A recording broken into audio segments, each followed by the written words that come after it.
बैठ जाइए।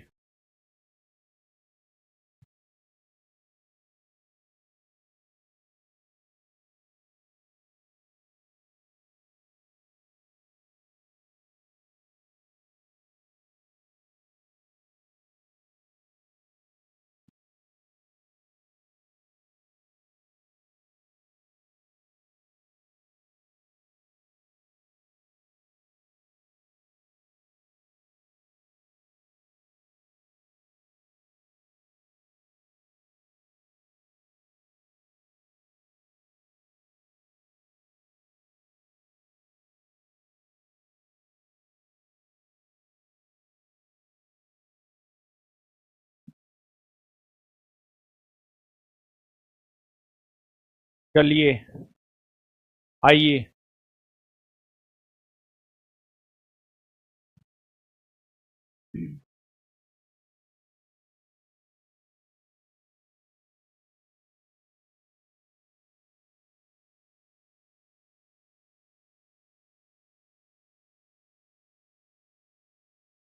इकतीस नंबर तक बता दिए थे।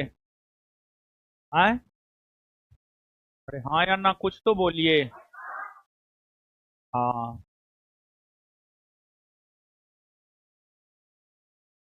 मस्कूर आलम। MASHKOOR। मस्कुरेन हुआ जी। MASHKOOR। मस्कूर आलम, सही है ना बोले? बिहार दरोगा का मॉडल सेट निकल गया है। हाँ, निकल गया है। आ गया है, कल से मार्केट में आएगा। कल हनुमान हनुमान जी का दिन है। कल जो है हनुमान मंदिर में पूजा होगा। और फिर इस बार जो है बुक बहुत सफिशियंट निकाले हैं, मतलब ये जो होता है बुक आता है, कुछ को मिल पाता है कुछ को नहीं मिल पाता है। इस बार नहीं होना चाहिए। इस बार पूरा जो है स्टॉक भर लिए हैं, तब जाकर के बुक निकाला गया है।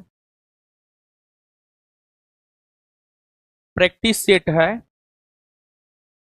टोटल दो प्रैक्टिस सेट आएगा, जिसमें पहला प्रैक्टिस सेट जो है आ चुका है, और ये कल से मार्केट में अवेलेबल होगा। 15 सेट है टोटल। एग्जाम ओरिएंटेड है, सिलेबस बेस्ड है। और अभी लेकर के 10 नवंबर तक में एगो प्रैक्टिस सेट मार लेना है। फिर 10 नवंबर तक में दूसरा प्रैक्टिस सेट भी आ जाएगा, और 10 नवंबर तक में करंट का बुक भी आ जाएगा। तो और प्रैक्टिस सेट जो है, आप जब मारते हैं, या तो सुबह में 10 से 12 के बीच में मारिएगा, या 2 से 4 के बीच में, क्योंकि एग्जाम आपका उसी टाइम में होगा। और प्रैक्टिस सेट मारिएगा ना, तो आंसर नहीं देखना है पहले। ठीक है, आप लोग क्या करते हैं, आंसर देख लेते हैं। आंसर नहीं देखना, पहले बनाना है, फिर आंसर मिलाना है, फिर उसके बाद डिस्कशन पढ़ना है। देखिए, 2 वॉल्यूम जो प्रैक्टिस सेट निकालने हैं, उसके जरिए भी एक प्रकार से कहा जाए तो पूरा सिलेबस आप देख सकते हैं। हम भी आपको पढ़ा रहे हैं, पूरा सिलेबस आप देख देख रहे हैं। अगर कोई टेस्ट दे रहे हैं सैटरडे संडे वाला, उस 20 टेस्ट के जरिए भी पूरे सिलेबस को दिखा रहे हैं। मतलब एक प्रकार से कहा जाए, हर चीज के जरिए, चाहे पढ़ाने के जरिए हो, मॉडल सेट के जरिए हो, टेस्ट के जरिए हो, हर चीज के जरिए आपको सिलेबस ही दिखाने का प्रयास किया जाता है। आप अपने से तो कुछ करते हैं नहीं, समझ गए? तो इसी वजह से जो है, टीचर को ही सब चीज करना होता है। तो आ गया है, कल से मिलेगा मार्केट में। और इस बार कमी नहीं होगा, क्योंकि पहले से ही ये स्टॉक एकदम फुल करके रखे हैं, कहीं कोई दिक्कत नहीं होगा। ठीक है, आइए। क्या बोल रहे हैं? हैं? कौन जी? क्या बोल रहे हैं? वो वो तो दुकानदार ने बताएगा। वो मेरा काम ना है। मेरा काम है मटेरियल तैयार करके देना अच्छा से अच्छा। प्राइस उराइस हमको नहीं पता है। प्राइस लेकिन पता नहीं क्या है प्राइस। अच्छा रुकिए तो पूछते हैं। आप लोग को स्टूडेंट को कितना मिलेगा यही ना? एक मिनट रुकिए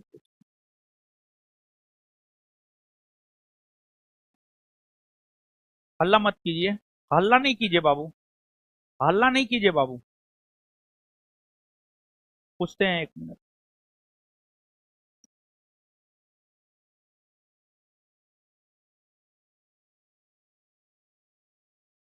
अरे विद्यार्थी को कितना मिलेगा जी? विद्यार्थी को बुक कितना में मिलेगा? प्रैक्टिस सेट वाला।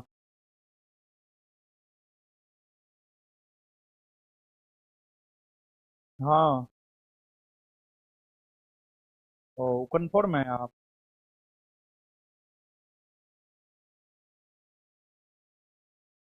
हाँ। हम्म। अच्छा बोल रहे थे। सीधा जो है ना, सीधा कर ना दीजिए। हाँ सीधा कर दीजिए।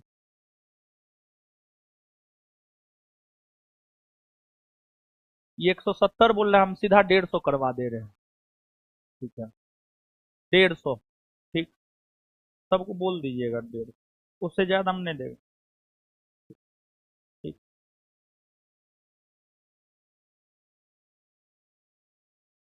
सीधा मतलब ये 170 बोल रहा था। नहीं बाबू, मतलब हुआ कि देखिए, इधर जीएसटी में जो सुधार हुआ है उसमें क्या हुआ है पता है?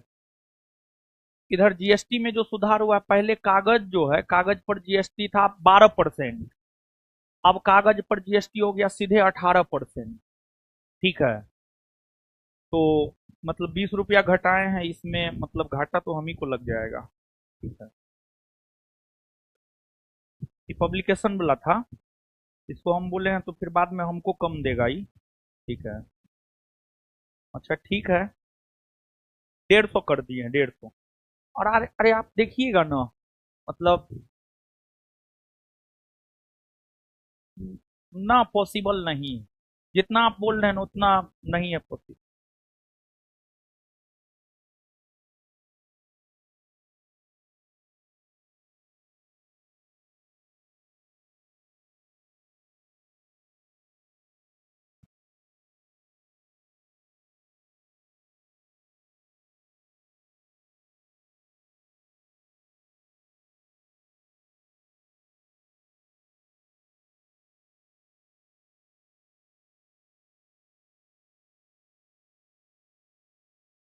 चलिए आइए।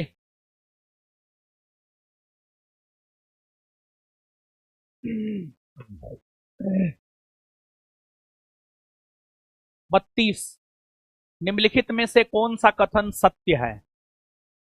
पहला, भारत पूर्णतया उत्तरी गोलार्ध में है। हाँ या ना?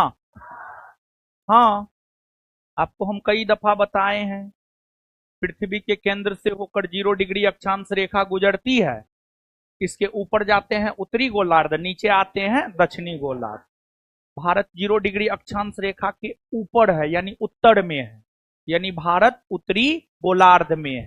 भारत कौन गोलार्ध में है? उत्तरी गोलार्ध में। भारत की आकृति चतुष्कोणीय है। हाँ, भारत की आकृति चतुष्कोणीय है। क्षेत्रफल की दृष्टि से भारत विश्व में 7वें तथा जनसंख्या की दृष्टि से दूसरे स्थान पर है। हाँ, अगर हम लोग 2011 के जनगणना को देखें तो उसके अकॉर्डिंग दूसरे स्थान पर है। तो उपर्युक्त सभी कथन सत्य है। भारतीय उपमहाद्वीप मूलतः एक विशाल भूखंड का भाग था, जिसे कहा जाता है गोंडवाना लैंड। क्या कहा जाता है? गोंडवाना लैंड। देखिए बाबू ध्यान दीजिएगा, जैसे आप यहां पर ये जो मानचित्र देख रहे हैं, ये स्थल खंड है। ये स्थल खंड है, ये स्थल खंड है, और ये स्थल खंड महादेश है।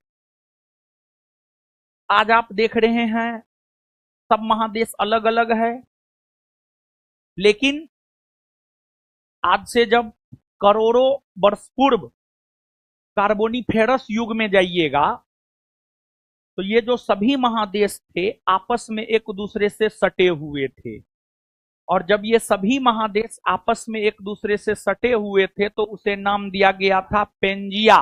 क्या नाम दिया गया था? पेंजिया। और इस पेंजिया के चारों ओर जलीय भाग था, पेंजिया के चारों ओर जलीय भाग था, जिसे हम लोग पेंथालासा कहते थे। आज आप देखेंगे इधर अटलांटिक महासागर है, इधर हिंद महासागर है, इधर प्रशांत महासागर है। आज सब महासागर अलग अलग है, लेकिन पहले की अगर हम लोग बात करें तो पहले जो है सब महासागर, पहले जो है आपको सब महासागर जो है एक दूसरे से जुड़ा हुआ था, एक दूसरे से सटा हुआ था, एक दूसरे से जुड़ा हुआ था यानी एक दूसरे से सटा हुआ था, तो उसे पेंथालासा कहा जाता था।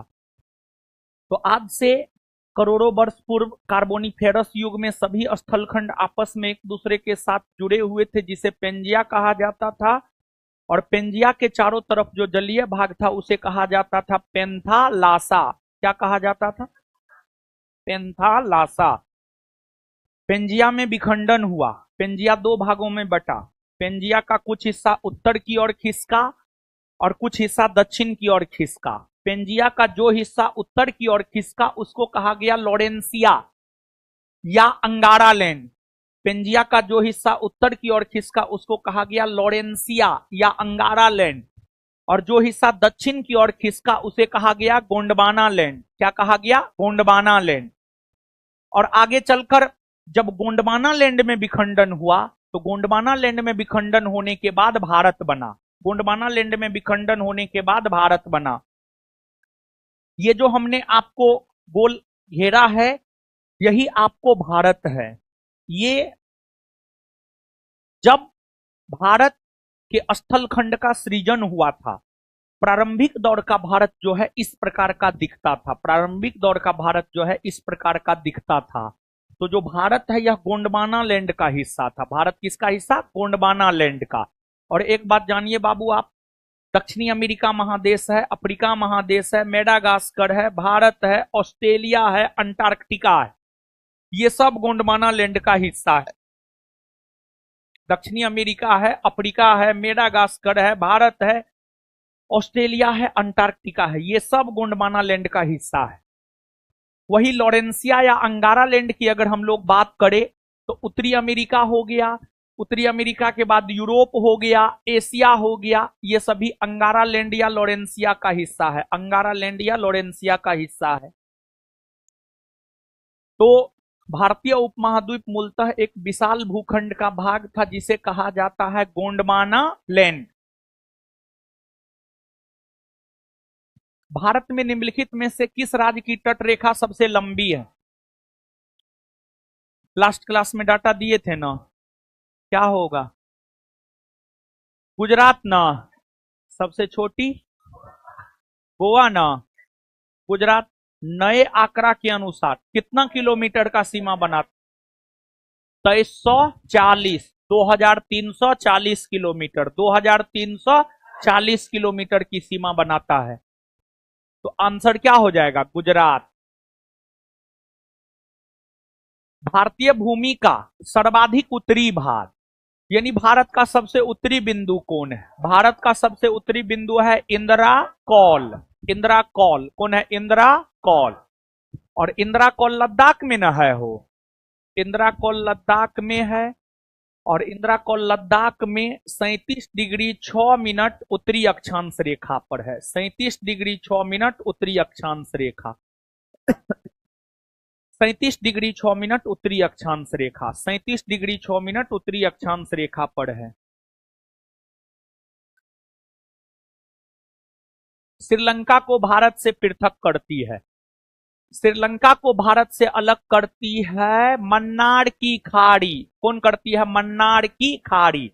देखिए आप मानचित्र पर आइएगा तो ये भारत है और ये श्रीलंका है, इस बीच में यही मन्नार की खाड़ी है, और यही मन्नार की खाड़ी जो है भारत को श्रीलंका से अलग करता है। भारत का सुदूर दक्षिण में इंदिरा पॉइंट निम्नलिखित में से कहां स्थित है? आप याद कीजिए, इंदिरा पॉइंट भारत का सबसे दक्षिणी भाग है। ये अंडमान निकोबार द्वीप समूह में है, और अंडमान निकोबार द्वीप समूह के अंतर्गत सबसे दक्षिण में स्थित द्वीप है ग्रेट निकोबार, यानी बड़ा निकोबार। बड़ा निकोबार ही 6 डिग्री 4 मिनट उत्तरी अक्षांश रेखा पर है। बड़ा निकोबार की अगर हम लोग बात करें तो बड़ा निकोबार जो है 6 डिग्री 4 मिनट उत्तरी अक्षांश रेखा पर है। 6 डिग्री 4 मिनट उत्तरी अक्षांश रेखा पर जो है आपको बड़ा निकोबार है, बड़ा निकोबार है, और जो बड़ा निकोबार है वहीं पर जो है आपको इंदिरा पॉइंट है, जो कि भारत का सबसे दक्षिणी बिंदु है। तो इसका उत्तर हो जाएगा बड़ा निकोबार। भारत के राज्यों का निम्नलिखित में से कौन सा एक युग्म सबसे पूर्वी और सबसे पश्चिमी राज्य को इंगित करता है? सबसे पूर्वी और सबसे पश्चिमी राज्य आप देखिए ना, यहां पर सबसे पूर्वी राज्य अरुणाचल प्रदेश और सबसे पश्चिमी राज्य गुजरात। सबसे पश्चिमी राज्य गुजरात, तो आंसर हो जाएगा अरुणाचल प्रदेश और गुजरात। अरुणाचल प्रदेश और गुजरात भारत का सुदूर पश्चिम का बिंदु है।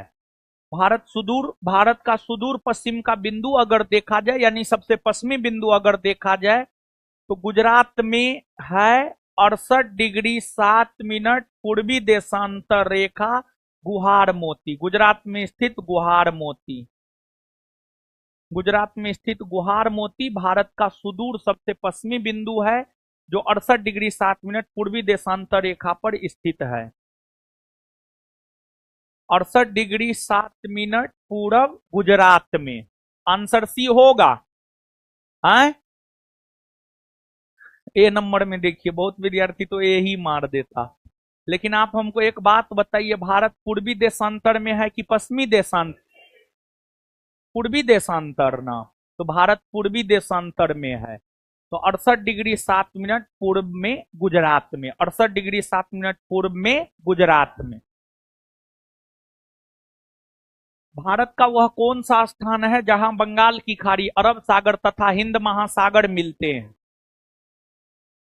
बंगाल की खाड़ी, अरब सागर और हिंद महासागर की हम लोग बात करें तो ये तीनों कहां मिलता है? कन्याकुमारी में। हम आपको बताए हुए हैं, भारत के मुख्य भूमि का सबसे दक्षिणी भाग तमिलनाडु में स्थित कन्याकुमारी है, और कन्याकुमारी में अरब सागर हो गया, बंगाल की खाड़ी हो गया, हिंद महासागर हो गया। ये सब जो है आपको कन्याकुमारी में आकर के मिलती है। ये सब जो है आपको कन्याकुमारी में आकर मिलती है। तो ये तीनों कन्याकुमारी में आकर के जो है बाबू आपको मिलती है। निम्न में से किस राज्य की सीमा बांग्लादेश से नहीं मिलती है? देखिए, बांग्लादेश का जहां तक सवाल है, आप यहां मानचित्र पर देखिए।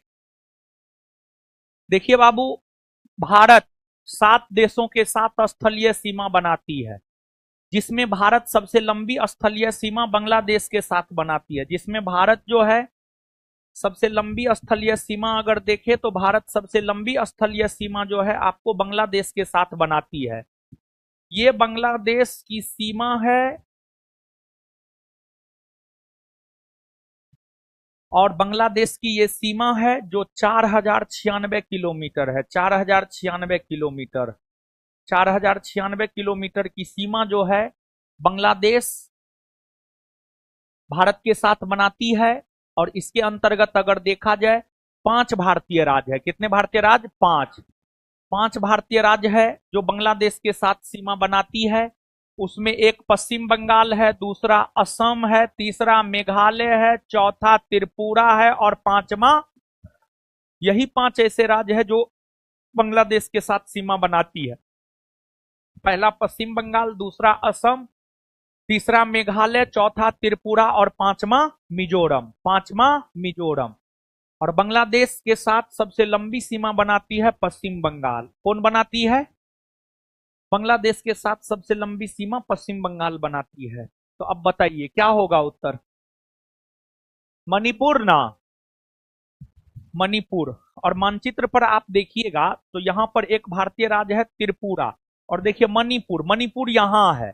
मणिपुर बांग्लादेश के साथ सीमा नहीं बनाती है, मणिपुर म्यांमार के साथ सीमा बनाती है। किस देश के साथ? म्यांमार।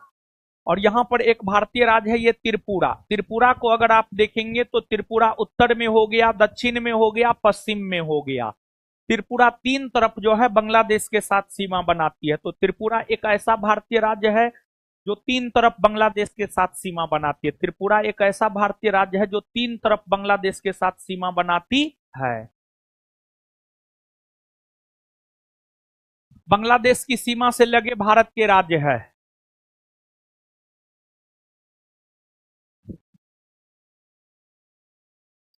नागालैंड बनाती है हो? नहीं ना। मानचित्र पर देखिए ना, नागालैंड देखिए बाबू, यहां है नागालैंड, यहां है। नागालैंड म्यांमार के साथ सीमा बनाती है, बांग्लादेश के साथ सीमा नहीं बनाती है।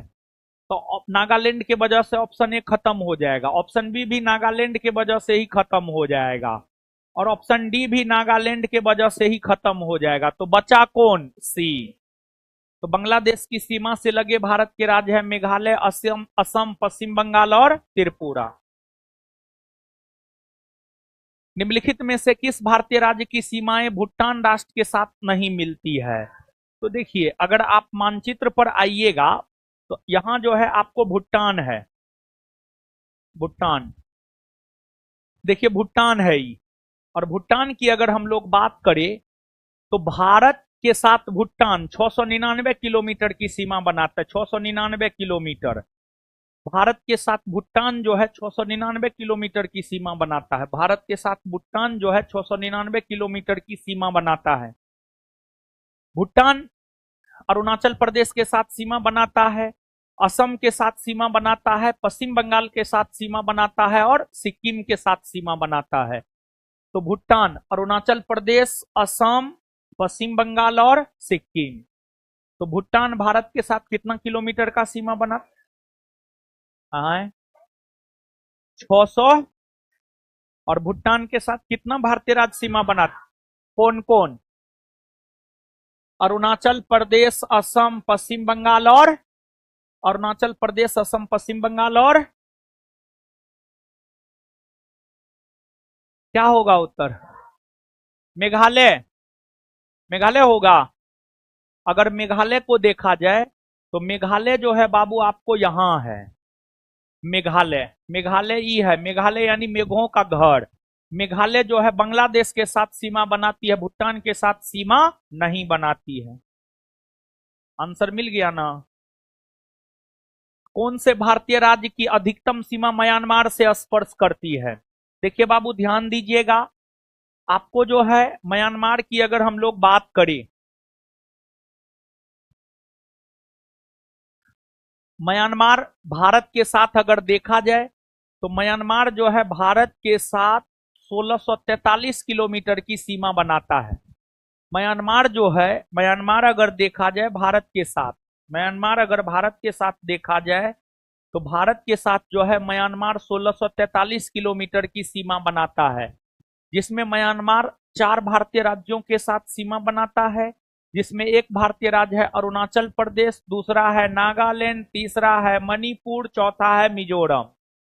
तो एक है अरुणाचल प्रदेश, दूसरा है नागालैंड, तीसरा है मणिपुर, चौथा है मिजोरम। यही 4 भारतीय राज्य के साथ जो है म्यांमार सीमा बनाती है। और इसमें सबसे लंबी सीमा आप मानचित्र पर देखकर भी बोल सकते हैं, अरुणाचल प्रदेश, अरुणाचल प्रदेश। तो आंसर क्या हो जाएगा इसका? अरुणाचल प्रदेश। निम्नलिखित में से भारत के किस राज्य की सीमा म्यांमार से उभयनिष्ठ नहीं है?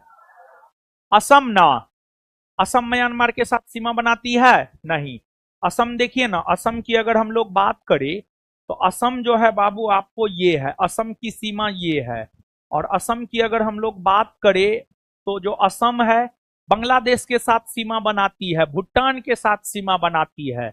असम बांग्लादेश और भूटान के साथ सीमा बनाती है, लेकिन असम म्यांमार के साथ सीमा नहीं बनाती है। असम जो है आपको बांग्लादेश और भूटान के साथ सीमा बनाती है, लेकिन असम जो है म्यांमार के साथ सीमा नहीं बनाती है। और असम की एक विशेषता यह है कि देखिए बाबू, क्या है विशेषता, आप थोड़ा समझिएगा।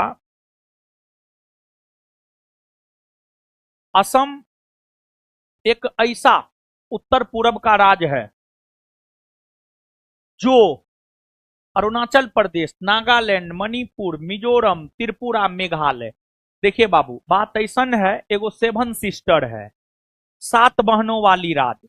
7 बहनों वाली राज्य में अरुणाचल प्रदेश, असम, मेघालय, नागालैंड, मणिपुर, मिजोरम, त्रिपुरा, यही 7 राज्य आते हैं।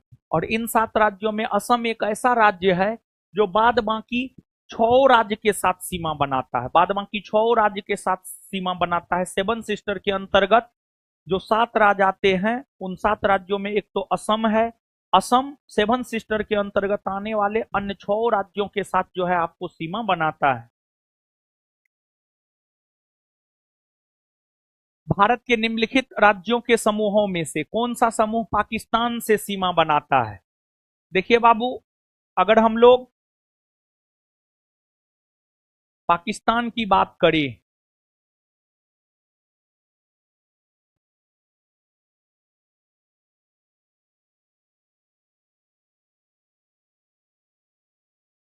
भारत के उत्तर पश्चिम में इधर पाकिस्तान है, और पाकिस्तान की अगर हम लोग बात करें तो ये पाकिस्तान की सीमा है।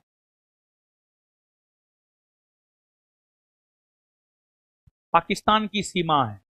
और पाकिस्तान की अगर हम लोग बात करें तो भारत और पाकिस्तान के सीमा की जो लंबाई है 3323 किलोमीटर है। भारत और पाकिस्तान के सीमा की लंबाई है 3323 किलोमीटर। 3323 किलोमीटर भारत और पाकिस्तान के सीमा की लंबाई है। पाकिस्तान गुजरात के साथ सीमा बनाती है, राजस्थान के साथ सीमा बनाती है।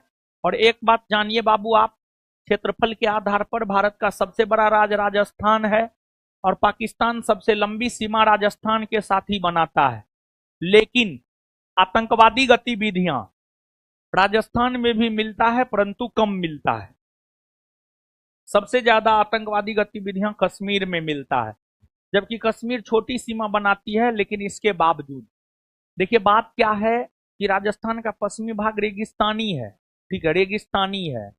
तो आपको लेकिन कश्मीर कश्मीर देखिए, पाकिस्तान को ऐसे भी राजस्थान से तो लेना देना था नहीं, पाकिस्तान को चाहिए था कश्मीर। इसी वजह से कश्मीर में आतंकवादी गतिविधि को ज्यादा बढ़ावा देता है पाकिस्तान, और कश्मीर में जो है आतंकवादी गतिविधि ज्यादा होता है। फिर आपको पंजाब हो गया, फिर आपको जम्मू कश्मीर हो गया, लद्दाख हो गया। तो गुजरात, राजस्थान, पंजाब, जम्मू कश्मीर, लद्दाख, ये तमाम ऐसे राज्य और केंद्र शासित प्रदेश है, ये तमाम ऐसे राज्य और केंद्र शासित प्रदेश है जो पाकिस्तान के साथ सीमा बनाती है। तो बताइए, हिमाचल प्रदेश होगा? आए नहीं ना। पंजाब होगा, राजस्थान होगा, गुजरात होगा, फिर आगे पंजाब होगा, हरियाणा, पंजाब होगा, हिमाचल प्रदेश। आंसर क्या होगा? बी ना। नेपाल के पड़ोसी भारतीय राज्यों का युग, देखिए बाबू ध्यान दीजिएगा, नेपाल, नेपाल का जहां तक सवाल है, जो नेपाल है ना बाबू,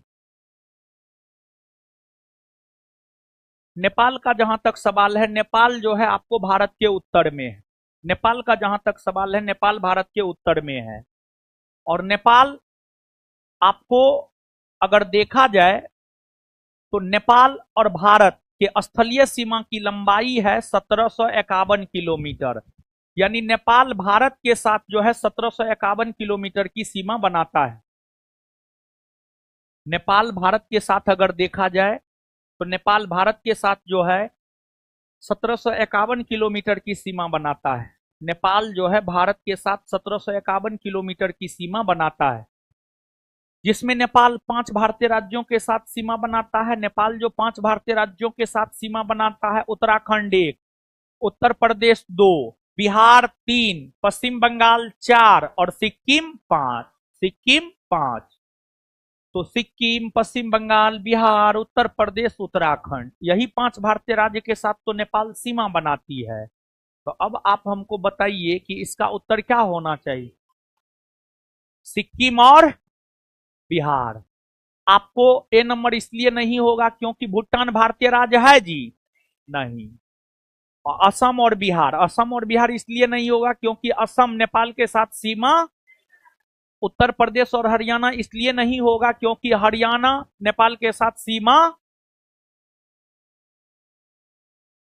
झारखंड किस गोलार्ध में है?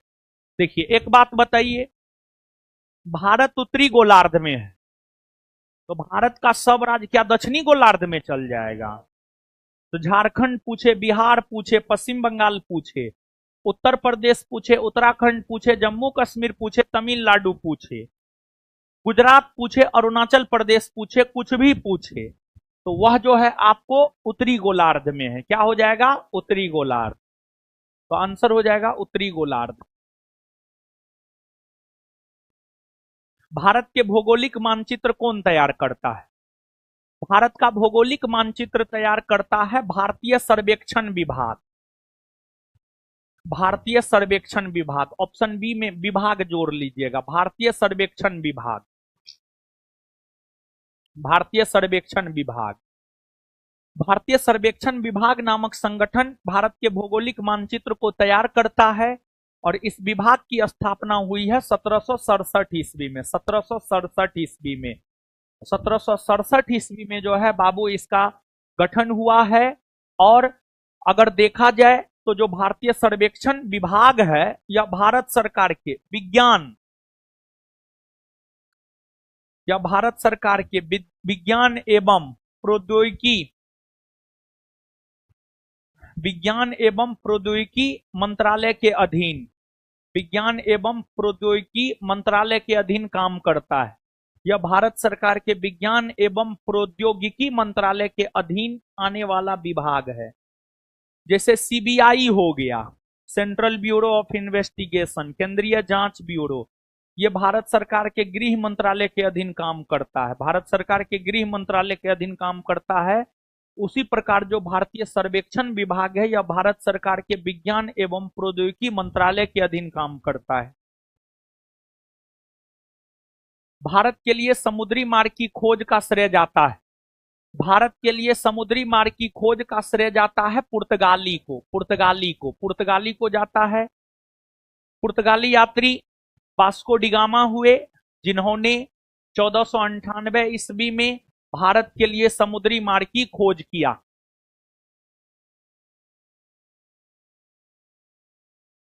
भारतीय मुख्य भूभाग में कितने महासागर मिलते हैं? भारतीय मुख्य भूभाग में एक महासागर मिलते हैं और वह है हिंद महासागर। और हिंद महासागर की हम लोग बात करें तो ये हिंद महासागर है, इंडियन ओशियन है, और हिंद महासागर के शीर्ष पर ही अपना देश भारत है। हिंद महासागर के शीर्ष पर ही अपना देश भारत है। और अपने देश भारत को हिंदुस्तान भी कहा जाता है। और अपने देश भारत या हिंदुस्तान के नाम पर ही इस महासागर का नाम जो है आपको हिंद महासागर रखा गया है। और हिंद महासागर एक मात्र ऐसा महासागर है जिसका नाम किसी देश के नाम पर रखा गया है। हिंद महासागर एकमात्र ऐसा महासागर है जिसका नाम किसी देश के नाम पर रखा गया है। आंसर हो जाएगा 1। कोरी निवेशिका, कोरी क्रीक जिस पर स्थित है वह है, देखिए बाबू कोरी क्रीक, देखिए बाबू ध्यान दीजिएगा, कोरी क्रीक ये गुजरात है। ठीक है, गुजरात है। गुजरात की अगर हम लोग बात करें तो ये वाला जो हिस्सा है ना बाबू, ये वाला जो हिस्सा है गुजरात का, ये कहलाता है कच्छ प्रायद्वीप। कच्छ प्रायद्वीप, कच्छ प्रायद्वीप। और कच्छ प्रायद्वीप में ये वाला हिस्सा आपको कच्छ का रण है, कच्छ का रण, कच्छ का रण। कच्छ का रण है। और ये वाला हिस्सा अगर देखा जाए तो ये वाला हिस्सा है काठियावाड़ प्रायद्वीप, काठियावाड़ प्रायद्वीप, काठियावाड़ प्रायद्वीप। और कच्छ प्रायद्वीप और काठियावाड़ प्रायद्वीप के बीच में जो ये जलीय भाग है, ये है आपको कच्छ की खाड़ी, कच्छ की खाड़ी, कच्छ की खाड़ी। ये वाला जो आप जलीय भाग बाबू देख रहे हैं, ये है आपको कच्छ की खाड़ी, कच्छ की खाड़ी, कच्छ की खाड़ी। और ये काठियावाड़ प्रायद्वीप है, ये कच्छ प्रायद्वीप है। कच्छ प्रायद्वीप के अंतर्गत ये कच्छ का रण है। और जानते हैं बाबू, पूरे भारतवर्ष में क्षेत्रफल के आधार पर सबसे बड़ा जिला कच्छ है। पूरे भारतवर्ष में अगर देखा जाए तो क्षेत्रफल के आधार पर सबसे बड़ा जिला है कच्छ। कच्छ जिला का भौगोलिक क्षेत्रफल केरल और हरियाणा जैसे राज्य से भी ज्यादा है। केरल और हरियाणा के क्षेत्रफल से भी ज्यादा क्षेत्रफल है गुजरात के कच्छ जिला का। केरल और हरियाणा जैसे राज्य के क्षेत्रफल से ज्यादा क्षेत्रफल है गुजरात के कच्छ जिला का। गुजरात के कच्छ जिला का क्षेत्रफल अगर देखा जाए लगभग 47,654 वर्ग किलोमीटर, 47,654 वर्ग किलोमीटर। और ये जो कच्छ का रण है, कच्छ के रण वाले इलाके में ही यहां पर अगर देखा जाए बाबू, तो कच्छ के रण वाले इलाके में यहां पर कोड़ी क्रीक है, कोड़ी क्रीक है। तो कोड़ी क्रीक जो है कच्छ के रण वाले इलाके में गुजरात में है। कोड़ी क्रीक जो है कच्छ के रण वाले इलाका में अगर देखा जाए तो गुजरात में है।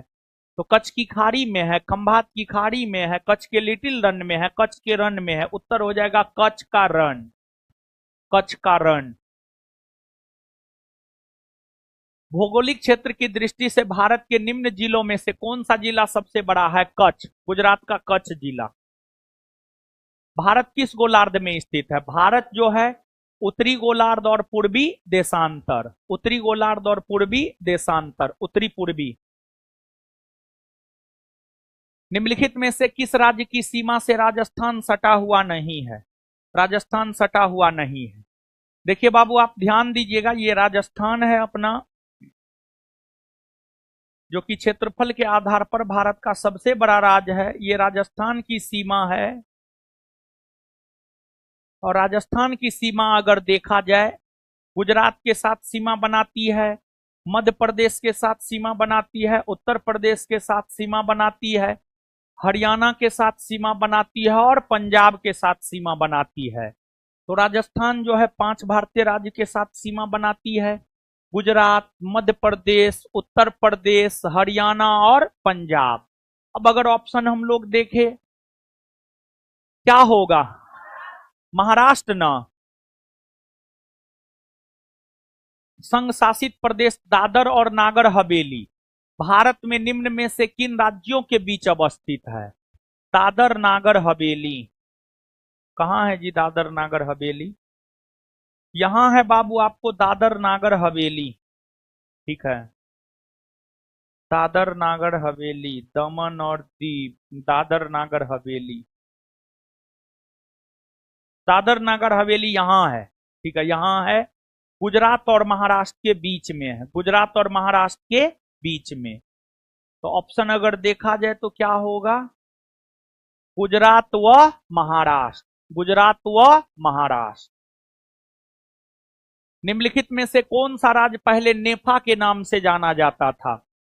नेफा के नाम से पहले अरुणाचल प्रदेश को जाना जाता था, अरुणाचल प्रदेश, अरुणाचल प्रदेश को। और नेफा की अगर हम लोग बात करें तो नेफा का फुल फॉर्म होता है north east frontier agency, north east frontier agency. निम्नलिखित राज्यों में से कौन से उत्तर प्रदेश के सीमा बढ़ती है, यानी उत्तर प्रदेश के साथ सीमा कौन बनाता है? देखिए बाबू आप एक बात जानिए, भारत में कौन ऐसा राज्य है जो सबसे अधिक राज्यों के साथ सीमा बनाता है? अगर ये प्रश्न रहे भारत का कौन ऐसा राज्य है जो सबसे अधिक राज्यों के साथ सीमा बनाती है, तो उस प्रश्न का उत्तर अगर देखा जाए तो उस प्रश्न का उत्तर हो जाएगा उत्तर प्रदेश। उत्तर प्रदेश राज्य सबसे अधिक राज्यों के साथ सीमा बनाती है। उत्तर प्रदेश राज्य सबसे अधिक राज्यों के साथ सीमा बनाती है। तो उत्तर प्रदेश राज्य जो है सबसे अधिक राज्यों के साथ सीमा बनाती है। तो आप देखिए उत्तर प्रदेश को बिहार के साथ सीमा बना रही है, झारखंड के साथ सीमा बना रही है, छत्तीसगढ़ के साथ सीमा बना रही है, मध्य प्रदेश के साथ सीमा बना रही है, राजस्थान के साथ सीमा बना रही है, हरियाणा के साथ सीमा बना रही है, फिर जो है उत्तराखंड के साथ सीमा बना रही है, फिर हिमाचल प्रदेश के साथ सीमा बना रही है, और साथ ही साथ भारत का जो राष्ट्रीय राजधानी नगर न्यू दिल्ली है वह उत्तर प्रदेश और हरियाणा के सीमा पर है। उत्तर प्रदेश और हरियाणा के सीमा पर है। तो उत्तर प्रदेश 8 भारतीय राज्य और 1 केंद्र शासित प्रदेश के साथ सीमा बनाती है। और उत्तर प्रदेश जो 8 भारतीय राज्य के साथ सीमा बनाती है उसमें बिहार है, झारखंड है, छत्तीसगढ़ है, मध्य प्रदेश है, राजस्थान है, हरियाणा है, उत्तराखंड है, हिमाचल प्रदेश है और दिल्ली है।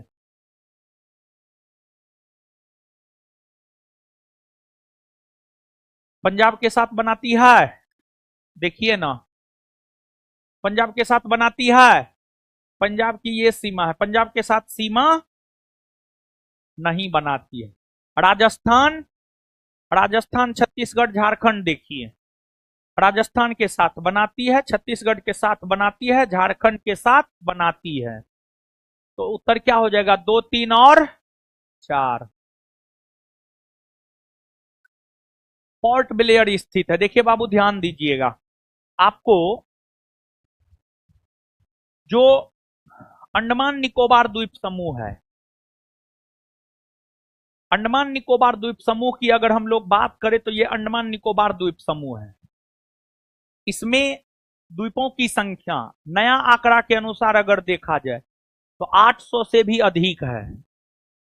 पुराना आंकड़ा के अनुसार अगर हम लोग देखें तो पुराना आंकड़ा के अनुसार 500 से अधिक, लेकिन जो नया आंकड़ा आया है लिखाए है ना 800 से भी अधिक है। अंडमान निकोबार द्वीप समूह में द्वीपों की संख्या 800 से भी अधिक है। और अंडमान निकोबार द्वीप समूह में बड़े द्वीप मात्र 7 है, बड़े द्वीप मात्र 7 है, जिसमें अंडमान में 4 गो बड़ा द्वीप है। उत्तरी अंडमान, मध्य अंडमान, दक्षिणी अंडमान, लिटिल अंडमान। उत्तरी अंडमान, मध्य अंडमान, दक्षिणी अंडमान, लिटिल अंडमान। ये जो दक्षिणी अंडमान है, दक्षिणी अंडमान की अगर हम लोग बात करें तो दक्षिणी अंडमान में ही अंडमान निकोबार द्वीप समूह की राजधानी पोर्ट ब्लेयर स्थित है। तो अंडमान निकोबार द्वीप समूह की राजधानी जो पोर्ट ब्लेयर है वह दक्षिणी अंडमान में स्थित है। अंडमान निकोबार द्वीप समूह की राजधानी जो पोर्ट ब्लेयर है, पोर्ट ब्लेयर आपको दक्षिणी अंडमान में स्थित है। पोर्ट ब्लेयर जो है आपको दक्षिणी अंडमान में स्थित है, दक्षिणी अंडमान में स्थित है। और पोर्ट ब्लेयर का नाम बदल दिया गया है, और पोर्ट ब्लेयर का नाम बदल कर क्या कर दिया? श्री विजयपुरम। क्या कर दिया गया है? श्री विजयपुरम। तो इस प्रश्न का उत्तर क्या होना चाहिए बताइए? दक्षिणी अंडमान। दक्षिणी अंडमान। कौन सा युग्म सही नहीं है मतलब कौन गलत है? कौन सा युग्म सही नहीं मतलब कौन गलत है? मदुरै तमिलनाडु में है। हाँ हाँ, मदुरै तमिलनाडु में है, मदुरै तमिलनाडु में है। और मदुरै को जो है मंदिरों का शहर, लोहारों का, त्योहारों का शहर। हाँ, मदुरै को त्योहारों का शहर और मंदिरों का शहर भी कहा जाता है। झांसी मध्य प्रदेश में। हाँ, झांसी मध्य प्रदेश में थोड़े है, उत्तर प्रदेश में है। कहाँ है? उत्तर प्रदेश। हरिद्वार उत्तराखंड में। हाँ, हरिद्वार उत्तराखंड में है और हरिद्वार गंगा नदी के तट पर बसा हुआ है। हरिद्वार के पास से ही गंगा नदी पर्वतीय भाग से मैदानी भाग में प्रवेश करती है।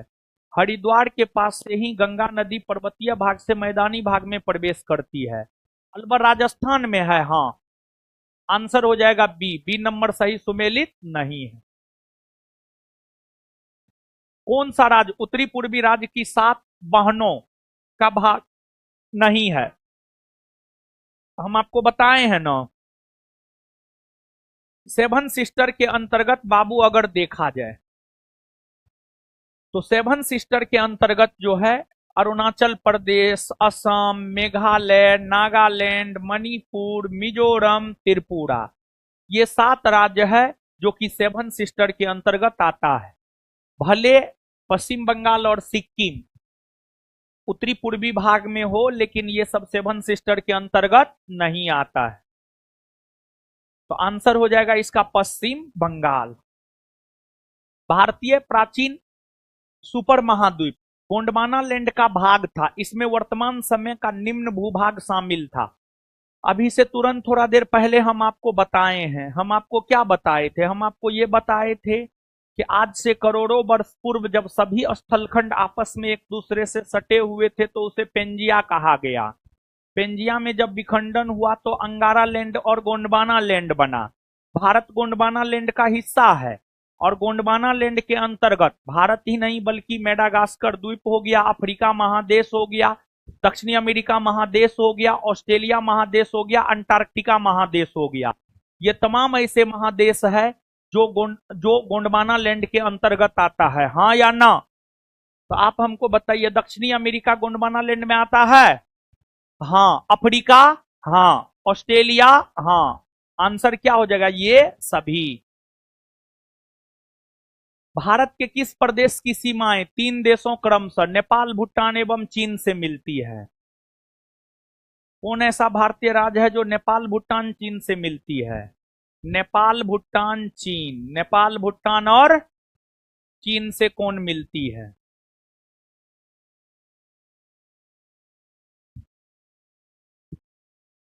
नेपाल, भूटान और चीन। देखिए, ये सिक्किम है। सिक्किम के पूरब में भूटान, पश्चिम में नेपाल, उत्तर में चीन। तो सिक्किम एक ऐसा भारतीय राज्य है जो नेपाल, भूटान और चीन से मिलती है। तो इस प्रश्न का उत्तर अगर देखा जाए तो क्या हो जाएगा? सिक्किम। सिक्किम। और जहां तक पश्चिम बंगाल का सवाल है, पश्चिम बंगाल भी 3 देशों के साथ सीमा बनाती है। कौन कौन? मानचित्र पर देखिएगा तो नेपाल, भूटान और बांग्लादेश। बताए थे एक दिन, पता नहीं आप लोग भूल गए। अरुणाचल प्रदेश भी 3 देशों के साथ सीमा बनाता है, चीन, म्यांमार और भूटान। भूटान। और मेघालय का जहां तक सवाल है, ये तो बांग्लादेश के साथ सीमा बनाती है। बांग्लादेश। बांग्लादेश के साथ सीमा बनाती है। कौन सा महत्वपूर्ण अक्षांश भारत को 2 लगभग बराबर भागों में विभाजित करता है? 23.5 डिग्री उत्तरी अक्षांश रेखा। 23.5 डिग्री उत्तरी अक्षांश रेखा की अगर हम लोग बात करें तो जो 23.5 डिग्री उत्तरी अक्षांश रेखा है, यह भारत को लगभग 2 बराबर भाग में विभाजित करती है। और 23.5 डिग्री उत्तरी अक्षांश रेखा को ही हम लोग कर्क रेखा कहते हैं। क्या कहते हैं? कर्क रेखा। 23.5 डिग्री उत्तरी अक्षांश रेखा को ही हम लोग क्या कहते हैं? कर्क रेखा। कर्क रेखा कहते हैं। और जो कर्क रेखा है यही भारत को लगभग 2 बराबर भाग में बांटती है, क्योंकि यह बीचों बीच से होकर गुजरती है। इसके ऊपर जाइएगा उत्तर भारत, नीचे आइएगा तो दक्षिण भारत। तमिलनाडु व आंध्र प्रदेश के तट को क्या कहते हैं? कोरोमंडल तट कहते हैं। क्या कहते हैं? कोरोमंडल तट। मणिपुर का अधिकांश धरातल है पर्वतीय, पर्वतीय है। भारत प्रमुखतः एक उष्णकटिबंधीय देश कहलाता है अक्षांशीय विस्तार के कारण। अक्षांशीय विस्तार के कारण भारत के पश्चिमी तट का उत्तरी भाग जाना जाता है। देखिए यहां पर जानिए आप। सॉरी,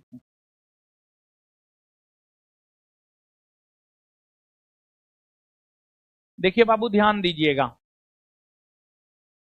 आपको जो है भारत का ये समुद्री तट है, ये जो है आपको भारत का समुद्री तट है। भारत का समुद्री तट है। और मानचित्र का ऊपरी भाग प्रदर्शित करता है उत्तर दिशा को और निचला भाग प्रदर्शित करता है दक्षिण दिशा को। अब देखिएगा, जो गुजरात का तट है इसे हम लोग काठियावाड़ तट कहते हैं। काठियावाड़ तट। काठियावाड़ तट कहते हैं। फिर दमन से लेकर गोवा के मंगलुरु तक के तट को हम लोग कहते हैं कोंकण तट, यानी महाराष्ट्र के तट को हम लोग कोंकण तट कहते हैं। क्या कहते हैं? कोंकण तट। गोवा से लेकर कर्नाटक के मंगलुरु तक के तट को हम लोग केनरा तट या कन्नड़ तट कहते हैं। केनरा तट या कन्नड़ तट कहते हैं। और फिर कर्नाटक के मंगलुरु से लेकर तमिलनाडु के कन्याकुमारी तक के तट को जो है हम लोग मालाबार तट कहते हैं, यानी केरल के तट को हम लोग मालाबार तट कहते हैं। और यही मालाबार तट पर जो है वास्को डी गामा आए थे, समझ गए ना। तो गुजरात के समुद्री तट को काठियावाड़ तट, महाराष्ट्र के समुद्री तट को कोंकण तट, कर्नाटक के समुद्री तट को कन्नड़ तट या केनरा तट, और केरल के समुद्री तट को मालाबार तट। उसी प्रकार अगर देखा जाए बाबू, ओडिशा के तट को हम लोग उत्कल तट कहते हैं। उत्कल तट कहते हैं। फिर इधर आप आ जाइएगा तो तमिलनाडु के कन्याकुमारी से लेकर कृष्णा नदी डेल्टा तक, तमिलनाडु के कन्याकुमारी से लेकर कृष्णा नदी डेल्टा तक के तट को हम लोग कोरोमंडल तट कहते हैं। कोरोमंडल तट कहते हैं। फिर कृष्णा नदी डेल्टा से लेकर गोदावरी नदी डेल्टा तक के तट को हम लोग गोलकुंडा तट कहते हैं। गोलकुंडा तट कहते हैं। और गोदावरी नदी डेल्टा के बाद जो उत्तरी तटीय भाग है, इसे हम लोग उत्तरी सरकार तट कहते हैं। उत्तरी सरकार तट कहते हैं। और ओडिशा के तट को हम लोग उत्कल तट कहते हैं। क्या कहते हैं? उत्कल तट। उत्कल तट कहते हैं। तो आपको जो है कन्याकुमारी से कृष्णा नदी डेल्टा तक के तट को कोरोमंडल तट, कृष्णा नदी डेल्टा से गोदावरी नदी डेल्टा तक के तट को गोलकुंडा तट, और फिर जो है गोदावरी नदी डेल्टा के बाद जो ऊपरी तटीय भाग है उसको हम लोग उत्तरी सरकार तट कहते हैं। और ओडिशा के तट को हम लोग उत्कल तट कहते हैं। क्या कहते हैं? उत्कल तट। ठीक है ना। तो ये है, इसको आप याद रखिएगा। सब्जेक्टिव नोट लिए हैं? सब्जेक्टिव नोट में इस बात का विवरण है। तो अब जो प्रश्न है उस प्रश्न की अगर हम लोग बात करें, प्रश्न का उत्तर क्या होगा? ऑप्शन के अकॉर्डिंग आइए। भारत के पश्चिमी तट का उत्तरी भाग, अगर इसमें ऑप्शन में काठियावाड़ तट होता तो इसका उत्तर क्या होता? काठियावाड़ तट। लेकिन काठियावाड़ तट उत्तर में है, तो ऑप्शन के अकॉर्डिंग उत्तर क्या होगा? कोंकण ना। कौन सा मिलान सही नहीं है? मतलब कौन गलत है? दार्जिलिंग पश्चिम बंगाल में है, सही है। माउंट आबू राजस्थान में है, सही है। कोडाई कनाल तमिलनाडु में है, सही है। शिमला उत्तर प्रदेश में है, नहीं। शिमला कहां है? हिमाचल प्रदेश। हिमाचल प्रदेश, हिमाचल प्रदेश में है शिमला। तो यही सही सुमेलित नहीं है, आंसर डी। मन्नार की खाड़ी किसके तट के साथ अवस्थित है? मन्नार की खाड़ी की अगर कहां मानचित्र लगाया है जी, पागल कहीं का, बद दिमाग सब, कहां से उठ के आ गया है ये सब।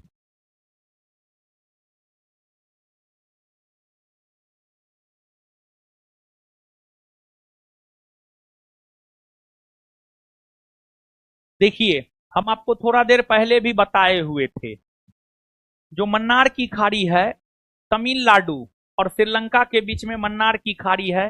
तो मन्नार की खाड़ी जिस भारतीय तट के साथ सटा हुआ है वह है आपको तमिलनाडु राज्य। कौन राज्य है आपको?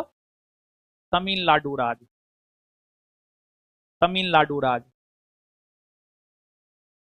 अंडमान और निकोबार द्वीप समूह के बारे में निम्नलिखित कथनों पर विचार कीजिए। इसकी विषुवतीय जलवायु है, नहीं।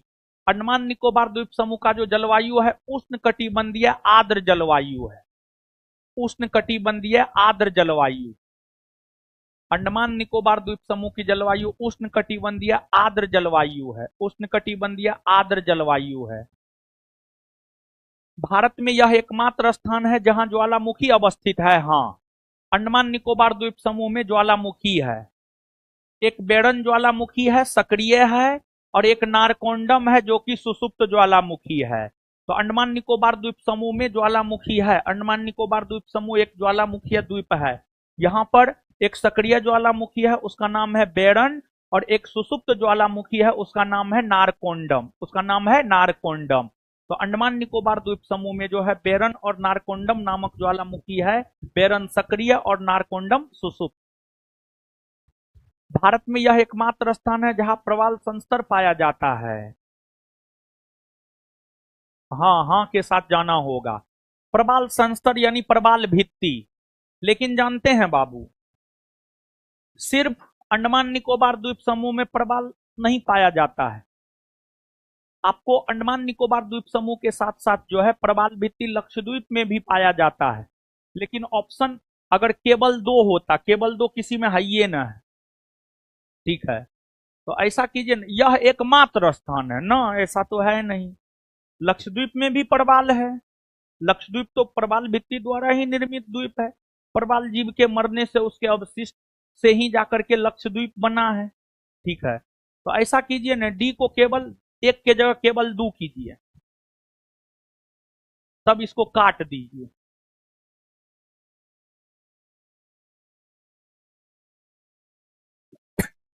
बात समझ रहे हैं? आगे, निम्नलिखित में से कौन सा युग्म सही सुमेलित नहीं है, मतलब कौन गलत है? कोयली गुजरात में है, हाँ, कोयली में जो है पेट्रोलियम रिफाइनरी है, गुजरात में है, सही है। नागपट्टिनम आंध्र प्रदेश में, हाँ। नुमालीगढ़ असम में है, हाँ। जब एबीसी सही है तो गलत कौन होगा? डी। उत्तर क्या हो जाएगा? डी। मनाली तमिलनाडु में नहीं, मनाली कहाँ है? कुल्लू मनाली हिमाचल प्रदेश। ये सब पर्यटनीय स्थल है, आप लोग का शादी ब्याह होगा ना तो घूमने जाइएगा यहाँ, ठीक है। निम्नलिखित में, हाँ हाँ हाँ, अल्लाह कर लो, शादी भी आने होगा तू लोग का। बेरोजगार रह जाएगा तो क्या करेगा शादी? बोल रहा भाग के करेंगे, कौन तुम्हारे साथ भागेगी? किसका भाग जरल है जो तुम्हारे साथ भागेगी? हैं? इतना सपना सजा लिया है। अरे वो लड़का को जो पकड़े थे वो कहाँ है? जो बोल रहा था कि जो है शादी करेंगे, बाद में पकड़ा गया था, झूठ बोल रहा है वो। है? कहाँ है वो? नहीं आता है, ऊपर में बैठता है। लड़की सबसे ये लोग बात करता है। क्या मिलता है बात करने से जी? कुछ मिलता है? आ गया ये। निम्नलिखित में से है, शांत रहिए आप। है, निम्नलिखित में से किस देश की भारत के साथ सबसे लंबी स्थलीय सीमा है? सबसे लंबी स्थलीय सीमा है बांग्लादेश के साथ, 4096 किलोमीटर। दूसरा सबसे लंबी सीमा है चीन के साथ, 3488 किलोमीटर। तीसरा सबसे लंबी सीमा है पाकिस्तान के साथ, 3323 किलोमीटर। और फिर उसके बाद नेपाल के साथ 1751 किलोमीटर। आंसर बांग्लादेश। निम्नलिखित राज्यों में से कौन सा राज्य बांग्लादेश से अपनी सीमा नहीं बनाता है? आए? बताए हैं न हो? नागालैंड होगा ना? नागालैंड म्यांमार के साथ न बनाती है सीमा। भारत तथा पाकिस्तान के बीच सीमा निर्धारित की गई है। देखिए बाबू, भारत और पाकिस्तान के बीच सीमा का निर्धारण रेड क्लिफ रेखा करता है। कौन करता है? रेड क्लिफ रेखा करता है। और रेड क्लिफ रेखा का निर्धारण 17 अगस्त 1947 को हुआ। 17 अगस्त 1947 को रेड क्लिफ रेखा का निर्धारण हुआ। रेड क्लिफ कमिटी के द्वारा किया गया था। रेड क्लिफ कमिटी के अध्यक्ष सर जे रेड क्लिफ थे। और रेड क्लिफ रेखा भारत और पाकिस्तान के बीच सीमा बनाती है। और रेड क्लिफ रेखा एक प्रकार की अध्यारोपित रेखा है। अध्यारोपित रेखा उस रेखा को कहा जाता है जो दो देशों के बीच बाहरी हस्तक्षेप से खींचा जाता है। अध्यारोपित रेखा उस रेखा को कहा जाता है जो दो देशों के बीच बाह्य हस्तक्षेप से, बाहरी हस्तक्षेप से खींचा जाता है। तो भारत और पाकिस्तान के बीच रेड क्लिफ रेखा जो है, ब्रिटेन जैसे बाहरी हस्तक्षेप से खींचा गया है, इसी वजह से उसको हम लोग अध्यारोपित रेखा कहते हैं, रेड क्लिफ रेखा। मैकमोहन रेखा भारत और चीन के बीच सीमा बनाता, भारत और चीन। फिर जो है मैगिनॉट रेखा किसके बीच सीमा बनाता है, और डूरंड रेखा किसके बीच सीमा बनाता है। डूरंड रेखा की अगर हम लोग बात करें तो डूरंड रेखा जब खींचा गया था तो उस समय यह रेखा भारत और अफगानिस्तान के बीच सीमा बनाती थी, लेकिन वर्तमान में डूरंड रेखा जो है भारत और वर्तमान में जो डूरंड रेखा है वह पाकिस्तान और अफगानिस्तान के बीच सीमा बनाती है, पाकिस्तान और अफगानिस्तान। और मैगिनॉट रेखा जर्मनी और फ्रांस, मैगिनॉट रेखा जो है आपको जर्मनी और फ्रांस के बीच सीमा बनाती है।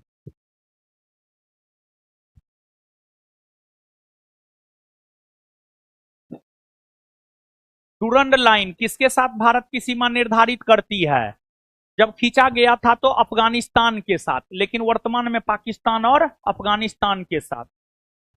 भारत और पाकिस्तान के मध्य सीमा रेखा एक उदाहरण है अध्यारोपित सीमा का, किसका, अध्यारोपित सीमा का। भारत और चीन की उत्तरी पूर्वी सीमा का सीमांकन कौन सी रेखा करती है, मैकमोहन रेखा करती है। इसका निर्धारण 1914 में हुआ है, और मैकमोहन रेखा विशेष तौर पर अगर देखा जाए तो मैकमोहन रेखा जो है विशेष तौर पर भारत के अरुणाचल प्रदेश राज्य और चीन के साथ सीमा बनाती है। मैकमोहन रेखा सीमा रेखा बनाती है भारत और चीन। किसके द्वारा भारत श्रीलंका से अलग होता है, भारत श्रीलंका से अलग होता है पाक जलडमरू मध्य द्वारा, पाक जलडमरू मध्य द्वारा, पाक जलडमरू मध्य द्वारा। चलिए इतना ही रहने दीजिए, इससे हम लोग आगे मिलेंगे कल। कल प्रयास करते हैं इस चैप्टर को खत्म कर दे। कल अगर खत्म नहीं होगा तो परसों पूरा खत्म कर देंगे, परसों पक्का खत्म कर देंगे। हाँ जी होगा, हम ना बीमार हैं।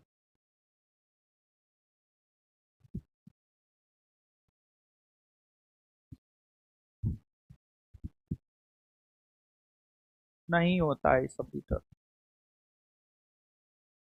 तो आपको नहीं ना लेना चाहिए, जिसको लेना था।